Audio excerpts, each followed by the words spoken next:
जय हिंद, नमस्कार। स्वागत है आप सभी का फिर से और एक नए वीडियो में। स्टूडेंट्स, अगर आप 10वीं पास कर चुके हैं तो आप तमाम स्टूडेंट्स के लिए यहाँ पर एक शानदार मौका, शानदार अपॉर्चुनिटी सामने आ रहा है, जो इस वीडियो में आपको बताऊंगा। देखिए, अगर आप 10वीं पास कर चुके हैं और चाहते हैं कि आपका नौकरी लग जाए, तो आप इस वीडियो को जरा सा भी स्किप नहीं कीजिएगा। ये वीडियो आपकी जिंदगी बदल सकता है। देखिए, अगर आप 10वीं पास कर चुके हैं तो यहाँ पर एक नया वैकेंसी निकल करके सामने आ रहा है। देखिए, ये जो वैकेंसी है दिल्ली सब ऑर्डिनेट सर्विस सिलेक्शन बोर्ड की तरफ से आया हुआ है। जहां पर कौन कौन सा पद है मैं आप सभी को बता देता हूं। यहाँ पर देखिए, सबसे पहले देखिए, ये जो भर्ती है DSSSB की तरफ से, यानी कि दिल्ली सब ऑर्डिनेट सर्विस सिलेक्शन बोर्ड की तरफ से ये भर्ती निकली है। जिसमें देखिए, यहां पर आप ध्यान से देखिए, कोर्ट अटेंडेंट, उसके बाद देखिए कोर्ट अटेंडेंट S, उसके बाद देखिए कोर्ट अटेंडेंट L, उसके बाद यहां पर देखिए रूम अटेंडेंट H, उसके बाद सिक्योरिटी अटेंडेंट। ठीक है, तो इन सारे पदों में यह भर्ती निकली हुई है। अब मैं आप सभी को बताऊंगा कि कब से आवेदन होगा, आवेदन करने का लास्ट डेट क्या है। ठीक है, ये तमाम चीजें मैं आप सभी को बताऊंगा और साथ ही साथ मैं आपको यह भी बताऊंगा एग्जाम पैटर्न क्या है, सिलेबस क्या है। ठीक है, और तैयारी आगे आपको कैसे करना है, सब कुछ आपको पता चलेगा, है ना। तो यहाँ पर देखिए, आवेदन जो आपका स्टार्ट होने जा रहा है, आप ध्यान से देखिएगा, है ना, ध्यान से आपको देखना है। देखिए, यहाँ पर देखिए 26/8/2025 यानी कि 26 अगस्त से जो है इसका फॉर्म स्टार्ट हो जाएगा, है ना। यहाँ पर आप ध्यान से देखिए 26 अगस्त 2025। ठीक है, तो 26 तारीख से यहाँ पर फॉर्म फिलअप स्टार्ट हो जाएगा। एंड मैं आगे बता भी दूंगा कि कैसे आवेदन करना है, टेंशन आपको नहीं लेना है। तो यहाँ पर स्टार्टिंग जो यहाँ पर फॉर्म फिलअप का है, जो कि है 26 अगस्त। ठीक है, यहाँ पर समझ गए। उसके बाद यहाँ पर लास्ट डेट के बारे में बात करते हैं। लास्ट डेट यहाँ पर क्या रखा गया है, ठीक है, लास्ट डेट के बारे में हम लोग समझ लेते हैं। तो यहाँ पर आप देखिए 24 सितंबर, ठीक है, यहाँ पर देखिए 24/9/2025 यानी कि 24 सितंबर 2025 तक आप सभी आवेदन कर सकते हैं। ठीक है, तो चलिए प्यारे साथियों, अब हम लोग आगे की चीजों को यहाँ पर समझने का कोशिश करते हैं।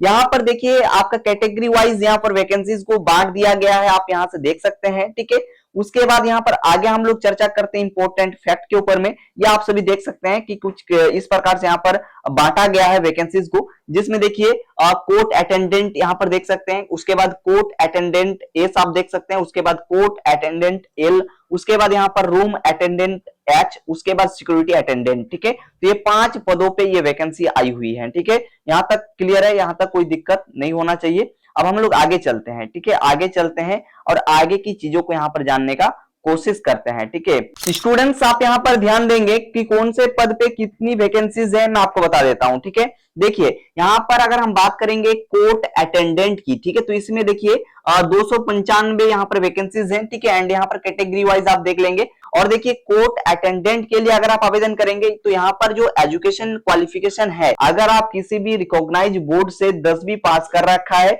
तो यहाँ पर कोर्ट अटेंडेंट के पद पे आप अप्लाई कर सकते हैं। ठीक है, एंड यहाँ पर देखिए पेमेंट भी अच्छा खासा मिलेगा। तो देखिए, अगर आपका एज यहाँ पर 18 साल है तो आप आवेदन कर सकते हैं। देखिए 18 साल से लेकर के यहाँ पर 27 साल तक के स्टूडेंट्स इसमें आवेदन कर सकते हैं। एंड यहाँ पर एज में कुछ रिलैक्सेशन भी है, वो मैं आपको आगे बता रहा हूँ, टेंशन आपको नहीं लेना है। इस डेट पे यहाँ पर आपका एज काउंट किया जाएगा 1/1/2025। ठीक है, उसके बाद यहाँ पर देखिए कोर्ट अटेंडेंट एस के बारे में अगर हम बात करें तो इस पद के लिए यहाँ पर टोटल मिलाकर के 22 वैकेंसीज है। इसका भी एज लिमिट यहाँ पर सेम है।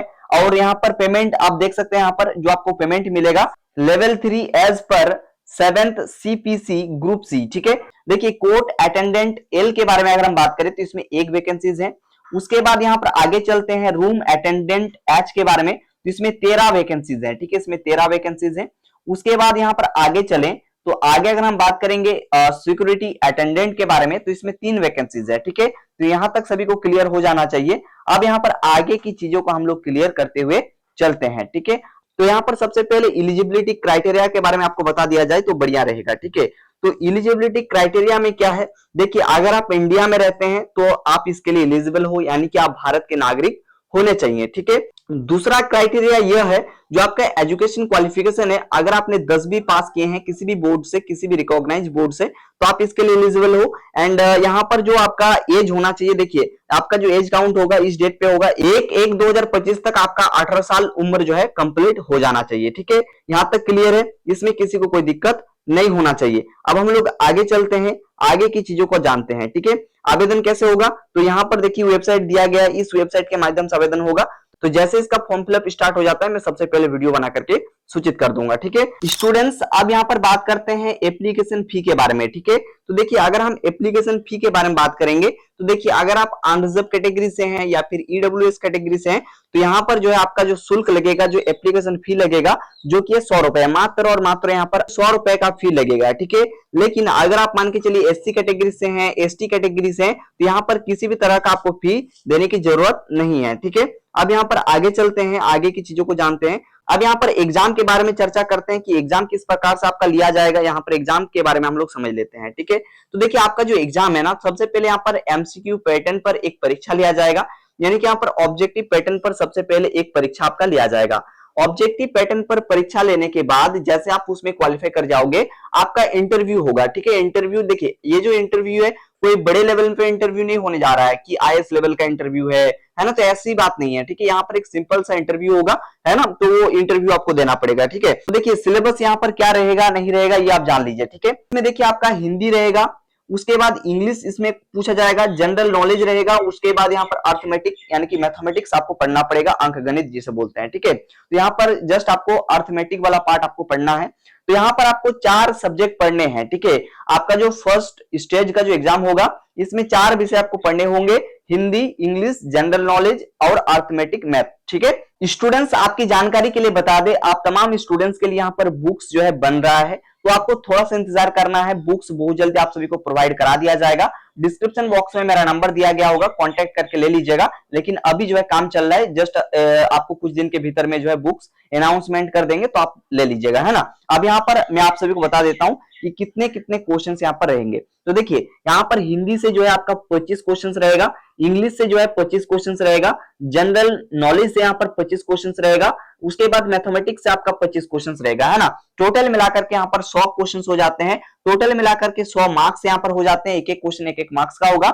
एंड टोटल मिलाकर के यहाँ पर 150 मिनट का यहाँ पर समय दिया जाएगा। इसमें नेगेटिव मार्किंग भी है, 0.2 मार्क्स यहाँ पर नेगेटिव मार्किंग रखा गया है, तो ये भी आप ध्यान रखेंगे। एंड यहाँ पर आप बात करते हैं क्वालिफाइंग मार्क्स के बारे में। तो देखिए यहाँ पर जो मिनिमम मार्क्स जो है आपको अचीव करना है, जो कि देखिए अगर आप अनरिजर्व कैटेगरी से हैं तो मिनिमम आपको 50% यहाँ पर मार्क्स गेन करना है। ठीक है यानी कि यहाँ पर 50 मार्क्स आपको गेन करना है। टोटल आपका 100 क्वेश्चन रहेगा, 100 क्वेश्चन में से अगर आप अनरिजर्व कैटेगरी से हैं तो मिनिमम आपको 50 स्कोर होना ही चाहिए। ठीक है समझ गए। उसके बाद अगर आप एससी एसटी या फिर ओबीसी से हैं या फिर ईडब्ल्यूएस से हैं, ठीक है, तो यहाँ पर आपको 45 मार्क्स आपको गेन करना है, यानी कि 45% मार्क्स आपको गेन करना पड़ेगा। देखिए दूसरे लाइन पे यहाँ पर लिखा गया है। ठीक है यहाँ तक क्लियर है, ये मिनिमम मार्क्स है, ये आपको गेन करना ही है। ठीक है उसके बाद आगे समझते हैं यहाँ पर जो आपका सेकेंड स्टेज होगा, यानी कि टियर 2 के बारे में अगर हम बात करेंगे है ना, टियर 2 के बारे में अगर हम बात करेंगे, देखिए इसमें आपका जो एक इंटरव्यू लिया जाएगा जो कि 15 मार्क्स का होगा। ठीक है जो कि 15 मार्क्स का होगा। और आपको बताते चले, देखिए यहाँ पर लिखा है there will be no minimum qualifying marks in the interview. Interview के लिए कोई मिनिमम मार्क्स जो है यहाँ पर नहीं दिया गया है। ठीक है पर आगे समझते हैं आगे यहाँ पर क्या कुछ जानकारियां हैं। तो यहाँ पर जैसे मैंने आपको बता भी दिया कि अगर आप जो है जनरल कैटेगरी से हैं तो मिनिमम आपको 50% स्कोर करना ही पड़ेगा। एंड अगर आप यहाँ पर रिजर्व कैटेगरी यानी कि एससी एसटी ओबीसी है ना, ईडब्ल्यूएस पीएच ईएसएम ठीक है कैटेगरी से हैं, तो यहाँ पर मिनिमम जो है 45% मार्क्स आपको गेन करना ही पड़ेगा। ठीक है नेगेटिव मार्किंग मैंने आपको समझा दिया। तो स्टूडेंट सिलेक्शन प्रोसेस के बारे में अगर बात करें तो सबसे पहले आपका एग्जाम लिया जाएगा, एग्जाम आपको क्वालिफाई करना होगा। एग्जाम क्वालिफाई करने के बाद 15 मार्क्स का यहाँ पर एक इंटरव्यू होने वाला है, इंटरव्यू भी आपको क्वालिफाई करना होगा। तो जैसे आप दोनों क्वालिफाई कर लेंगे उसके बाद डॉक्यूमेंट वेरिफिकेशन जो होता है उसके बाद आपको ज्वाइनिंग मिल जाएगा। ठीक है तो डियर स्टूडेंट्स अब यहाँ पर जो है एज रिलैक्सेशन के बारे में बात कर लेते हैं। ठीक है तो देखिए एज पे जो छूट मिलेगा वो क्या मिलेगा आप यहाँ पर जान लीजिए। देखिए अगर आप एससी एसटी कैटेगरी से हैं तो यहाँ पर 5 साल का एज में आपको छूट मिलेगा। देखिए अगर आप ओबीसी कैटेगरी से हैं तो यहाँ पर आपको 3 साल का छूट मिलेगा एज में। उसके बाद आगे कुछ इस प्रकार से आप देख सकते हैं, सभी कैटेगरी वाइज यहाँ पर एज में यहाँ पर छूट दिया गया, आप यहाँ से देख लेंगे। ठीक है यहाँ पर कंप्लीट जानकारी यहाँ जो है दिया गया है। ठीक है इसमें कोई दिक्कत नहीं होना चाहिए, आप यहाँ पर देख लेंगे, इसको पढ़ लेंगे। ठीक है डियर स्टूडेंट्स मैं आशा करता हूं आपको सब कुछ समझ में आया होगा। देखिए स्टूडेंट्स अगर आपको सब कुछ समझ में आया है तो इस वीडियो को ज्यादा से ज्यादा शेयर करिए ताकि हर एक स्टूडेंट्स को जो है ये जानकारी मिल सके। और हाँ अगर आपके मन में कोई डाउट है तो आप कमेंट भी कर सकते हैं। और एक इन्फॉर्मेशन मैं आप सभी को पहुंचाना चाहता हूं, इसी वीडियो के डिस्क्रिप्शन बॉक्स में चले जाइए। आपको इसी वीडियो के डिस्क्रिप्शन बॉक्स में टेलीग्राम चैनल का लिंक और व्हाट्सएप चैनल का लिंक मिलेगा। आप उसमें ज्वाइन हो जाइए, क्योंकि ये कंप्लीट नोटिफिकेशन का पीडीएफ जो है मैं टेलीग्राम व्हाट्सएप के माध्यम से प्रोवाइड करवा दूंगा। आप खुद से भी एक बार रीड कर सकते हैं, ठीक है। बाकी मिलते हैं बहुत जल्दी किसी नेक्स्ट और बेहतरीन वीडियो के साथ। तब तक के लिए जय हिंद, जय भारत, वंदे मातरम।